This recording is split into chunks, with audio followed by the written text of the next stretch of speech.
欢迎光临 차이나는 연애 뉴스의 청청입니다. 하다지하, 我是 청청. 여러분, 2026년 시작된 이래로 제 일상에 가장 쇼킹한 일이 로또 당첨도 아니고 실제로 주기적으로 로또 사고 있어요. 하필 연예계 대형 스캔들이라뇨. 눈만 뜨면 계속 폭로.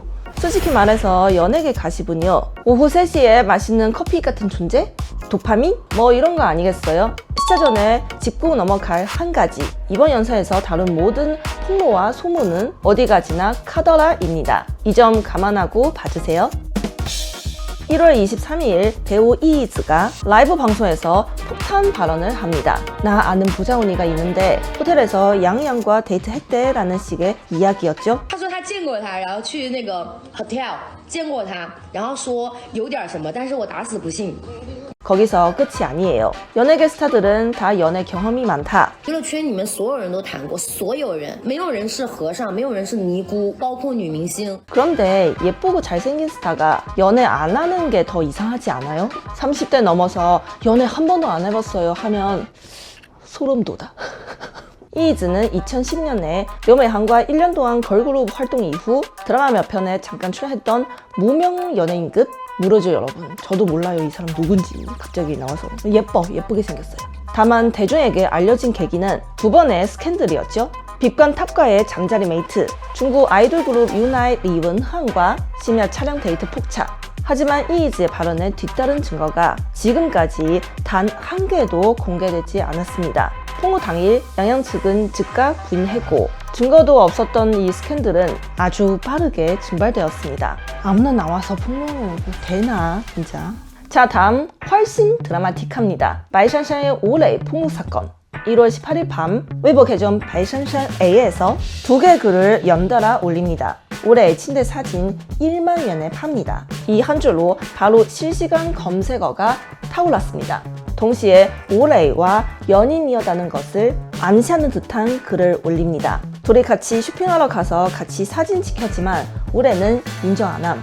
원조 폭로녀 스저디처럼 자신과 접점이 있던 남자 연예인들을 전부 폭로하겠다. 그러듯해 보이죠? 역시 문제는 모든 폭로가 테스트뿐이었다는 겁니다. 딱 하나 구체적인 건 2025년 11월 20일 밤이라는 날짜뿐이었어요. 마침 이니셜 WL의 잘생긴 남자가 그날 가게에 왔다는 마카오 IP 계정에 글이 있었지만 올해 팬들이 바로 해당 날짜 스케줄을 근거로 들며 그날 올해는 저장성에서 찐라이 촬영 중이었다고 하죠. 게다가 폭로자의 부계정까지 털리면서 마쿠쿠 인형을 바지에 달고 귀국했다는 주장도 나왔는데 팬들은 역시 가만히지 않아요. 바로 반박합니다. 그 사진 하루 전인 11월 27일에 이미 공개된 사진이었다는 거. 계정이 폐쇄당하자마자 폭로자는 말샨샨83이란 계정을 만들어 이번엔 직접 올해를 태그하며 묻습니다. 내 계정 신고한 거 너지? 그리고 내일 11시에 더 센 거 푼다고 예고했습니다. 그런데 정작 분이 구독자 단톡방에서는 이상한 조건을 낼 겁니다. 궁금하면 1만 yuan 송금해. 그냥 돈이야, 돈 달라고. 돈이 부족해서 이지까지. 그 결과 폭로 68분 만에 올해 공작실이 공식 성명을 발표하고 마이샨샨의 계정 바로 폐쇄됩니다. 다음날 정오, 올해는 웨이보에 직접 바이샨샨을 알지 못하며 이미 법적 대응을 준비하고 있다고 했습니다.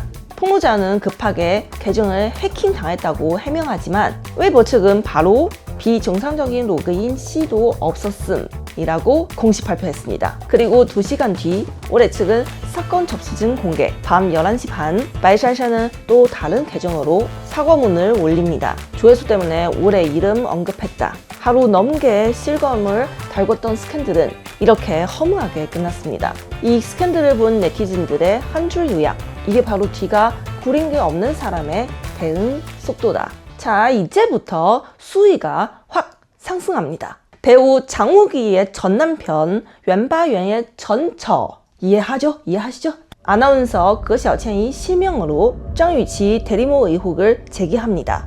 게다가 장유치 측 사람이 나에게 협박 전화를 했다는 주장을 합니다. 배우 장유치와 전처 거시아첸 이 둘의 악연은 어제 오는 일이 아닙니다. 2024년 정유치가 토크쇼에서 남자친구였던 유씨가 바람을 폈다고 폭로했을 당시 거셔첸도 쌓인 게 많았는지 2016년 9월 촬영된 CCTV 영상을 공개합니다. 당시 거셔첸과 웬바연은 사실혼 관계였고 거셔첸이 출장을 간 사이 정유치가 그녀의 집에 머물러다는 것이 CCTV를 통해 확인됐다는 주장입니다. 웬바연은 친구가 하룻밤 묵고 갔을 뿐이라며 해명했으나 你记住这件事情，在9月6号，我问他家里面监控里面这个人是谁呀？他并没有告诉我这是他的新的对象，他告诉我这是来家里借宿的朋友。 뿐만 아니라 거셔첸은 장유치의 쌍둥이 자녀 중 한 명이 대리 출산을 통해 태어났다고 주장하며 장유치와 웬바연의 이름이 명시된 대리 출산 계약서와 쌍둥이 여권을 함께 공개했습니다. 여권상 출생일은 각각 2017년 7월, 2017년 10월로 출생 시점이 3개월 차이가 난다는 점이 논란이 되었습니다. 쌍둥이인데 3개월 차이야. 장유치 측은 이후 임신 사진을 공개하긴 했지만 왜 두 아이의 출생일이 3달이나 차이 나는지에 대해서는 별다른 해명을 하지 않았습니다. 2024년 폭로 후 한 달 뒤 거셔첸은 이명의 협박 전화를 받았다고 밝혔는데 상대는 그녀의 정확한 가족 정보를 알고 있었고 마지막에는 의미심장한 한마디를 덧붙였다고 합니다. 그리고 2022년 경찰 수사 결과 협박 전화를 건 인물은 2명의 변호사인 것으로 밝혀졌습니다. 그중 한 명은 과거 장유치와 같은 예능 프로그램에 출연한 이력이 있었고 포트폴리오에는 일선 여배우를 위한 홍보, 위기관리 서비스를 제공한 경력이 명시돼 있었습니다. 이로 인해 장유치의 대리모 출산 논란은 다시 한번 수명 위로 떠오르게 됐으나 현재까지도 장유치 측은 공식적인 입장을 밝히지 않은 상태입니다. 여러 해에 걸쳐 이어진 불륜 폭로는 또 하나 더 있습니다. 이름만 들었을 땐 모르시겠지만 얼굴을 보면 그 사람 하게 되는 배우입니다. 각종 인기 드라마에 꾸준히 출연해온 실력파 배우 뻐젠펑입니다.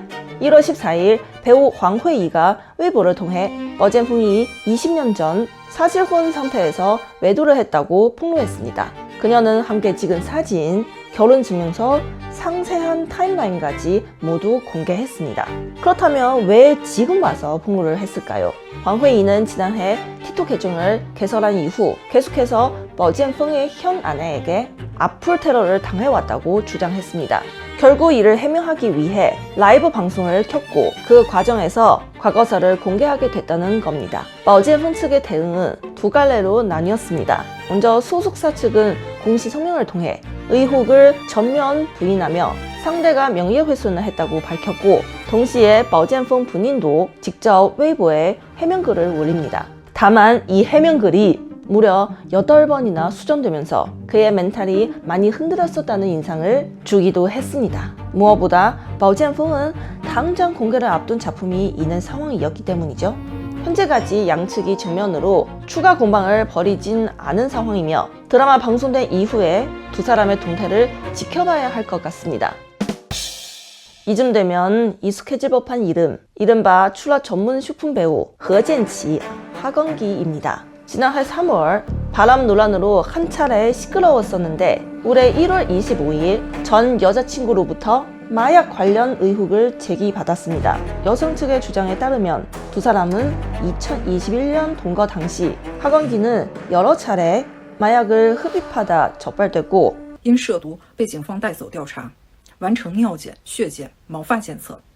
为掩盖涉毒调查的剃发痕迹，其后期接发并梳理成辫子的造型示人。 하건기의 대응은 상당히 빨랐습니다. 웨이보에 자신은 가진 거 하나 없는 사람이라는 글을 올렸는데 그 게시글에 함께 뜬 핸드폰 기종은 최신형 아이폰 17 프로 맥스였죠. 그리고 웨이보에 경찰에 신고했다는 접수증도 함께 공개했습니다. 이에 여성 측 역시 맞대응에 나섰고 27일 오전 6시 다시 한번 웨이보를 통해 입장을 밝혔습니다. 경찰이 자신이 제출한 증거의 진위를 확인했으며 남성 측의 신고는 접수되지 않았다고 강조했습니다. 게시글의 뉘앙스를 보면 여성 측에게 아직 더 센 카드가 남아있는 것 같은 느낌 들어요. 또한 여성 측에서 하건기 소속사가 1월 27일 공개한 무범죄 증명서에 대해서도 헛소리라며 직격합니다. 그 이유는 마약 투약은 형사 범죄에 해당하지 않은 경우가 많아 범죄 기록이 남지 않은 사안이라는 점에서 해당 증명서는 사실상 의미가 없다는 주장입니다. 현재 이 사안은 수사 및 사실관계 확인 단계에 있는 상황으로 양측의 주장이 첨예하게 엇갈리고 있습니다. 자, 지금 우리 중국 연예계의 연예관 한번 보겠습니다. 열기가 채 식기도 전에 또 다른 이슈 터졌습니다. 과거 예능 1호繁화에서 요자링이 배우柯준에게 이런 질문을 던진 적이 있죠. 不谈恋爱，你生理上没这个需要吗？问到了很具体，这怎么可能呢？你不要睁大眼睛说假话呀！ 그럴 리가 없죠. 인간인데. 마침 연예계를 떠나 영화 감독으로 전향한赖冠霖이 1월 21일 한 팟캐스트 인터뷰에서 이런 말을 했습니다. 是有一次他突然很认真的就是找到我，然后突然跟我说，他就说我宁愿你出去约炮，我都不愿意你认认真真谈恋爱。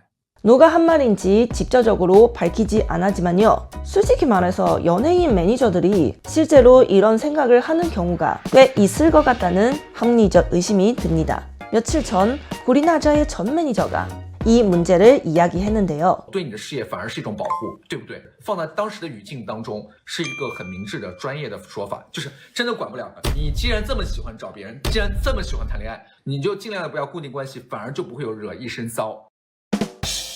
네, 2026년의 시작이 스캔들로 풍성할 줄 누가 알았겠어요. 그래도 도파민이 충족되는 1월 연예 뉴스였습니다. 네, 오늘은 여기까지고요. 다음에도 재미있는 이야기, 풍부한 내용 준비해오도록 하겠습니다. 다음에 뵐게요. 再见. 구독, 좋아요 부탁드립니다. 눌러주세요.